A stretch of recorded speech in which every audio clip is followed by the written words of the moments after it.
Most founders को compliance की याद सिर्फ तब आती है जब एमसीए, इनकम टैक्स या जीएसटी के रेड नोटिस उनके इनबॉक्स में लैंड करते हैं। दुनिया को लगता है कि एक सीए और सीएस को हायर करके नाम सोचकर कंपनी रजिस्टर करवाना सबसे बड़ा टास्क है। You get your certificate of incorporation, आप लिंक्डइन पर पोस्ट डालते हो वी आर ऑफिशियली या प्राइवेट लिमिटेड, और आपको लगता है कि लीगल काम खत्म हो गया। लेकिन हार्ड ट्रूथ ये है कि registering your company is the easy part, staying compliant is the real game. Hi, मैं आयुष गुप्ता हूँ और जस्ट स्टार्ट में हम हजारों फाउंडर्स के साथ काम करते हैं, और आज मैं एक ऐसे टॉपिक पर बात करने वाला हूँ जो मैक्सिमम स्टार्टअप फाउंडर्स इग्नोर करते हैं जब तक कि उन्हें हेविली पेनलाइज नहीं किया जाता। आज का सबसे बड़ा सवाल ये है, कंपनी सक्सेसफुली रजिस्टर होने के बाद भी स्टार्टअप्स को नोटिस क्यों आते हैं? Let's decode this.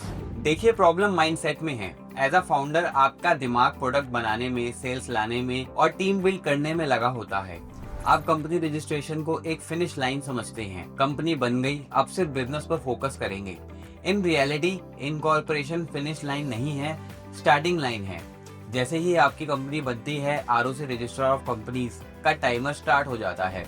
आपको लगता है फाइलिंग तो साल के एंड में करनी होगी, ये गलत है। कंपनी बनने के 30 दिन के अंदर आपको अपना फर्स्ट ऑडिटर अपॉइंट करना होता है, एडीटी 1 फाइल करके। 180 दिन के अंदर आपको बैंक अकाउंट ओपन करके शेयर कैपिटल के पैसे डिपॉजिट करने होते हैं, और INC 20A फॉर्म फाइल करना होता है, जिसे कमेंसमेंट ऑफ बिजनेस सर्टिफिकेट कहते हैं।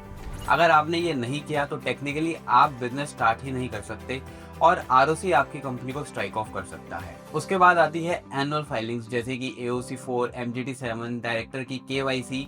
ये सब इमीडिएट और कॉन्टिन्यूस रिक्वायरमेंट्स है।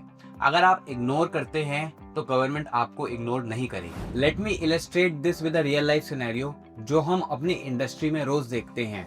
मान लीजिए एक फाउंडर है, उसने एक टेक स्टार्टअप शुरू किया, कंपनी इनकॉर्पोरेट हो गई, उसने एक ब्रिलियंट टीम हायर करी, दिन रात कोडिंग की, मार्केटिंग कैंपेन्स रन किए और पहले साल अच्छा रेवेन्यू भी जनरेट हो गया। लेकिन उसने आरओसी फाइलिंग्स, ऑडिट और कंप्लाइंस को कम्प्लीटली इग्नोर कर दिया। अभी टाइम नहीं है, बाद में सीए से करवा लेंगे, ये सोचकर 2 साल निकल गए।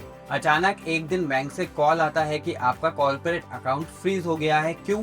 क्योंकि उन्होंने कंप्लाइंस पूरी तरह हैंडल नहीं करी और आरओसी ने कंपनी का स्टेटस इनएक्टिव या स्ट्राइक ऑफ स्टेज पर डाल दिया। अब पैनिक स्टार्ट होता है। जब वो फाइनली अपने सीएस या कंसल्टेंट के पास जाते हैं तो उन्हें पता चलता है कि पेनल्टीज फिक्स नहीं है, वो 100 रुपये पर डे के हिसाब से मल्टीप्लाई हो चुकी हैं, जिसके लिए शायद कुछ हजार लगने थे, अब वो पेनल्टी लैक्स में कन्वर्ट हो चुकी है। सिर्फ यही नहीं, फाउंडर्स का डिन यानी कि डायरेक्टर आइडेंटिफिकेशन नंबर डीएक्टिवेट हो जाता है, जिसका मतलब है वो किसी और कंपनी में भी डायरेक्टर नहीं बन सकते। आपने दिन रात मेहनत करके रेवेन्यू बनाया और एक छोटी सी नेग्लिजेंस की वजह से वो सारा पैसा पेनल्टीज में चला गया। It breaks the momentum of a growing business. तो इस ट्रैप से कैसे बचें?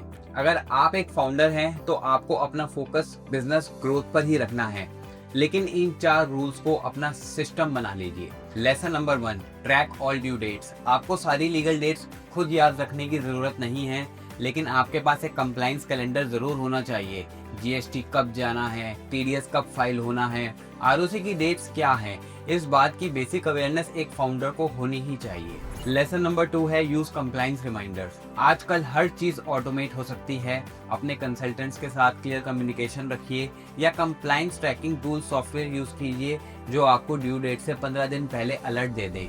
Do not wait for the last day. Lesson 3, maintain proper records. अपने board meeting minutes, financial statements और इनवॉइसेस को डे 1 से ऑर्गेनाइज कीजिए। साल के एंड में एक साथ बिल जमा करूंगा, ये आदत आपको ऑडिट के वक्त सबसे ज्यादा परेशान करेगी। Lesson 4, don't ignore government emails. ये सबसे बड़ी मिस्टेक है। एमसीए, जीएसटी या इनकम टैक्स डिपार्टमेंट कभी भी व्हाट्सएप पर नोटिस नहीं भेजते, वो आपकी रजिस्टर्ड ईमेल आईडी पर आते हैं, और मैक्सिमम फाउंडर्स के इनबॉक्स में ये ईमेल स्पैम या प्रमोशन में पड़े रहते हैं। हर हफ्ते अपने ऑफिशियल ईमेल्स को चेक करने की आदत डालिए। कंप्लाइंस कोई बर्डन नहीं है, ये आपके बिजनेस की फाउंडेशन है। एक स्ट्रॉन्ग फाउंडेशन ही एक बड़ी बिल्डिंग का बाहर उठा सकती है। अगर आपका कंप्लाइंस सॉलिड है तो आप कॉन्फिडेंटली स्केल कर सकते हैं, इन्वेस्टर्स को पिच कर सकते हैं और बिना किसी डर के अपना बिजनेस चला सकते हैं। अगर आपने नई कंपनी रजिस्टर की है या आपकी एग्जिस्टिंग कंपनी की फाइलिंग पेंडिंग है और आपको एक क्लियर रोड मैप चाहिए, तो उस स्ट्रेस को खुद अकेले हैंडल मत कीजिए। मेरी टीम जस्ट स्टार्ट में फाउंडर्स के लिए एंड टू एंड लीगल और कंप्लाइंस स्ट्रक्चरिंग हैंडल करती है, ताकि आप वही करें जो आपको करना चाहिए, that is building your business. Description में दिए गए लिंक पर क्लिक करें और हमारी टीम के साथ एक कंसल्टेशन बुक करें। अगर ये वीडियो आपको रेलेवेंट लगी तो अपने को फाउंडर्स और नेटवर्क के साथ शेयर करें। चैनल को सब्सक्राइब करना मत भूलना for more practical business truths. Keep building and stay compliant. मिलते हैं नेक्स्ट वीडियो में।